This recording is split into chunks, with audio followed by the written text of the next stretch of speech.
Broadcasting from the studios of WKEN, where every day it's the weekend. It's the Ken Calvert Show with your host, Ken Calvert. Hi, everybody. It's Ken Calvert, and welcome to the Ken Calvert Show, broadcasting live from the cozy studios of WKEN, located here in southeast of Lower Michigan. Born out in this state in 1932, Detroit's own Kasem.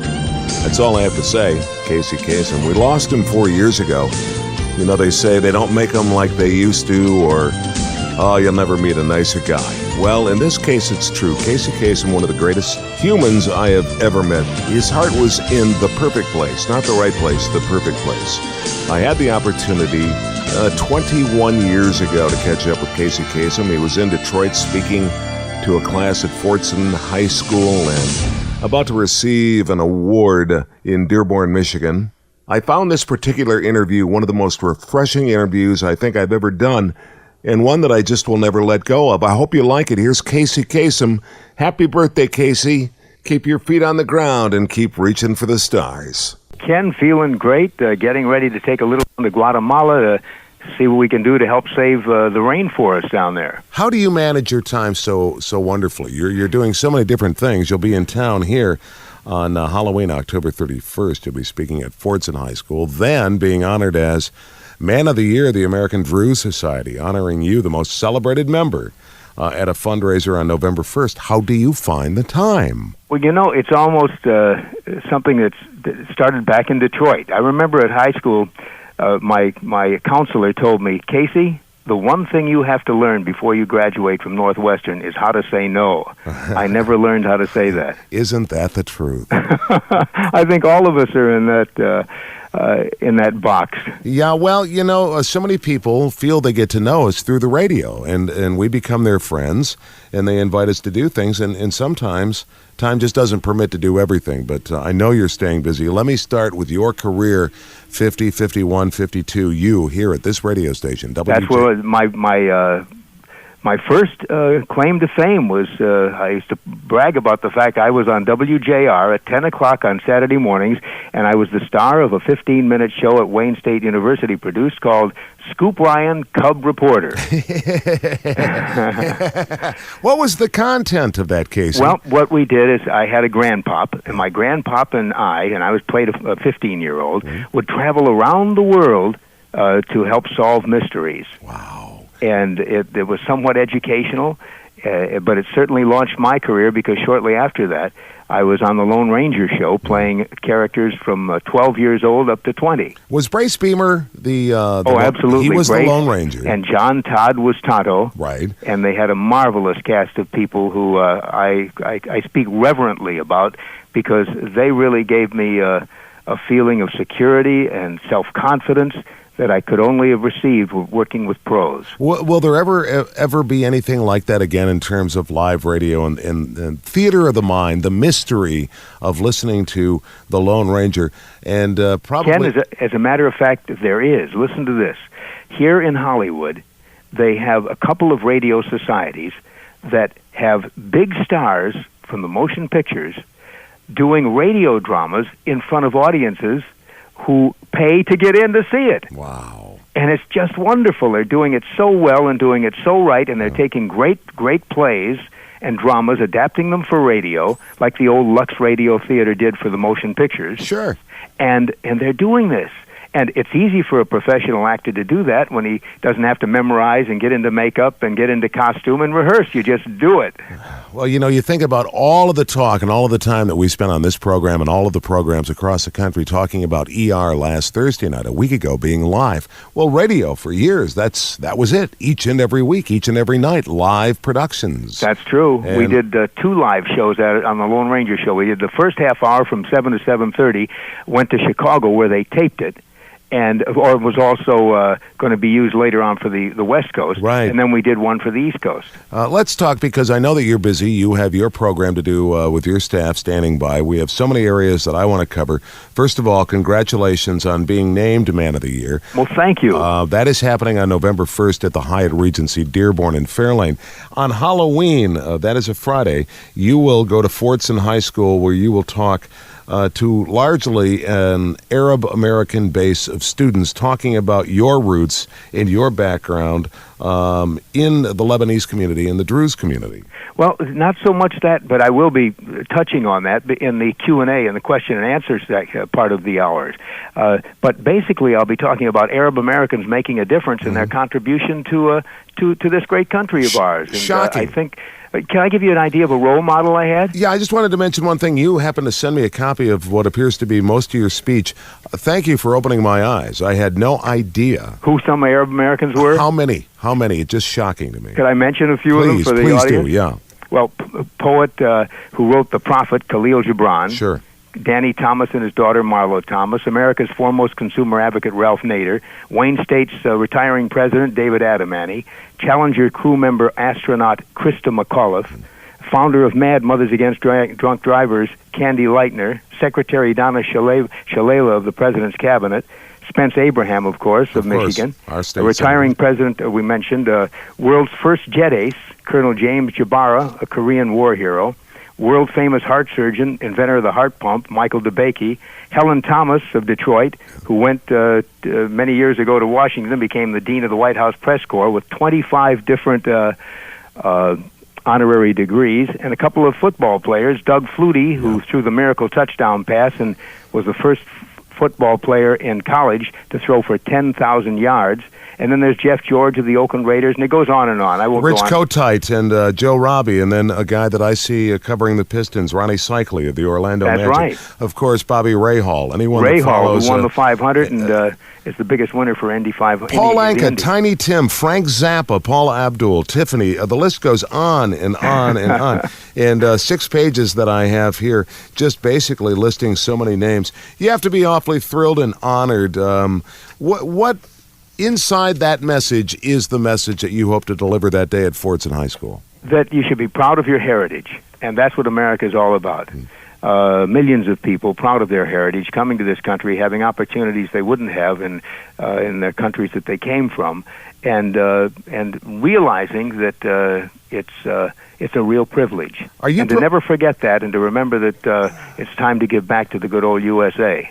Will you address at all or promote the Arab-Jewish dialogue? I did that for 5 years in Los Angeles. We had 2 workshops. As a matter of fact, I flew into Detroit.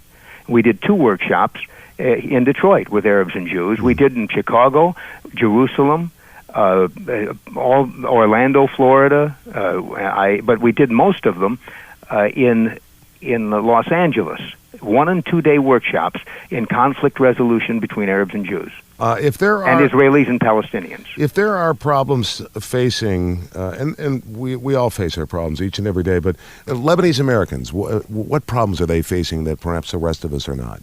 Well, I think that Lebanese Americans, along with other Arab Americans, the biggest problem we have is the ongoing motion picture, television studios continuing to defame, vilify Arabs in motion pictures and not having balance.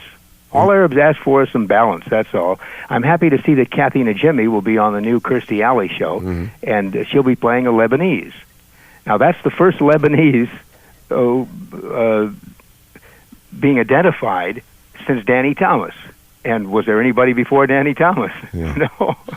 So that's only 2 of us, and we're just asking for fairness. And move away from what may be some stereotypes. That's it. And you promised you'd stay for a little bit. Do you mind just for a couple of more minutes? I'd be happy to. Casey Kasem, welcome back to the program. This song has some history in your life, doesn't it? That's right. Mama Told Me Not to Come was the first #1 song that we played back in July 4th, 1970, when we launched the Countdown. Isn't that something? You don't remember the first song you ever played, though, do you? First song I ever played. I can remember the first theme I ever had. It was Ralph Martiri's Caravan, and that was when I was on WJBK, and before that I was on WJLB, and I used to run the records for Ernie Durham, Frantic Ernie Durham. Frantic Ernie Durham, you right. bet. And then I did a show with a partner named Bruce. He and I did a Morning Madness show at midnight, a couple of nights a week. And then I started being a disc jockey, though, when I went to WJBK. I think Frantic Ernie Durham used to say, "It sounds so nice, I think I'm going to play it twice." And he'd also say, "Put the twister to the knocker." Yeah, he was great. He was a legend in Detroit. Our time is 10:25. Casey Kasem is my guest. He will be in town October 31st and November 1st, speaking to Fordson High School. You went to Northwestern High School and then getting the Man of the Year award. That's happening at the Hyatt Regency in Dearborn on November 1st.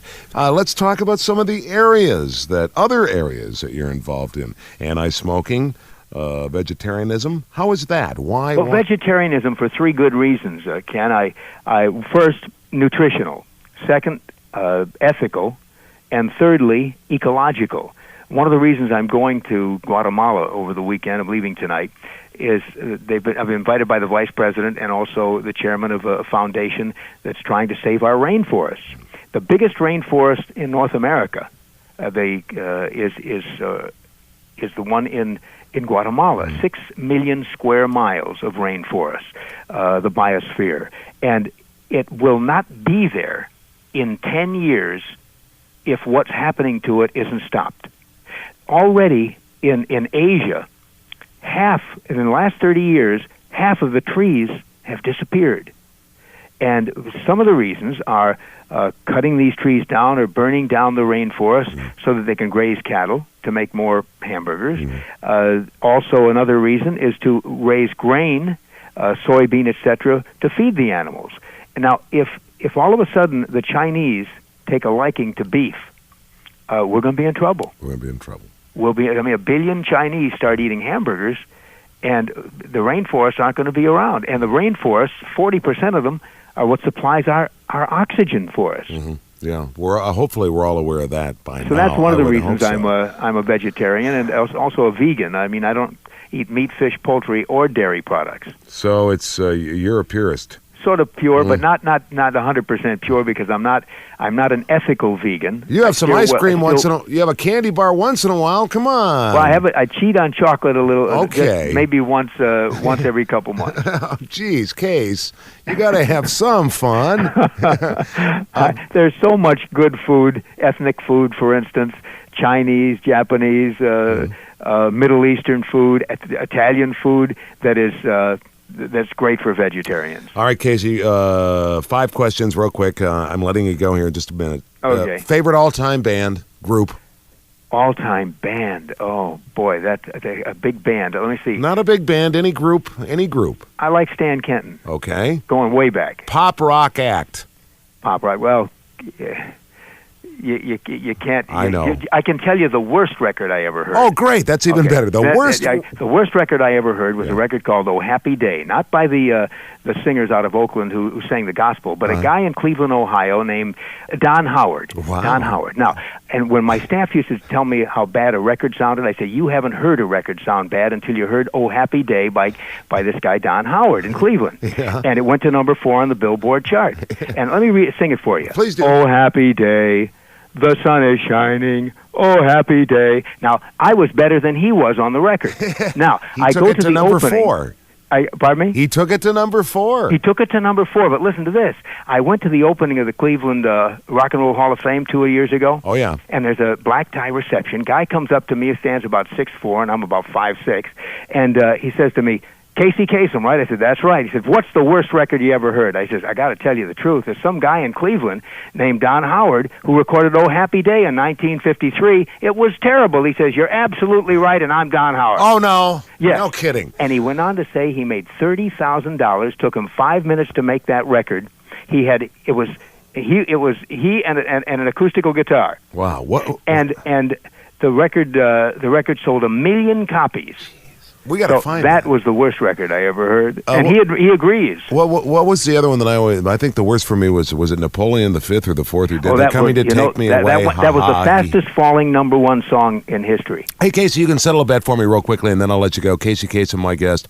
I was told once that the shortest all-time number 1 record was "Stay" by Maurice Williams and the Zodiacs. I think you're right. It was under 2 minutes. I think it was about 1:20 128 or 138. Something like that, yeah. Yeah. Casey, listen, my best to you and Gene in your travels. We never even got to your trip to Lebanon, which is coming up. I want to cover more, if we can, when you come to town on or around October 31st. If that's possible, we'd love to have you back. Ken, thank you so much. Casey Kasem, Man of the Year. We will honor him at the Hyatt Regency November 1st and speaking at Fordson High School on Halloween, October 31st. Casey, have a great day, and our very best to everybody in the family. Thank you so much, Dan. All right, thank you, sir. Bye-bye. Be well. You can subscribe to the Ken Calvert Show podcast on Apple iTunes, TuneIn, Stitcher, Spotify, or iHeartRadio. It's also available by going directly to www.thekencalvertshow.com. The preceding program is the property of Ken Calvert and may not be broadcast without the written permission of Ken Calvert, unless you want your knees broken.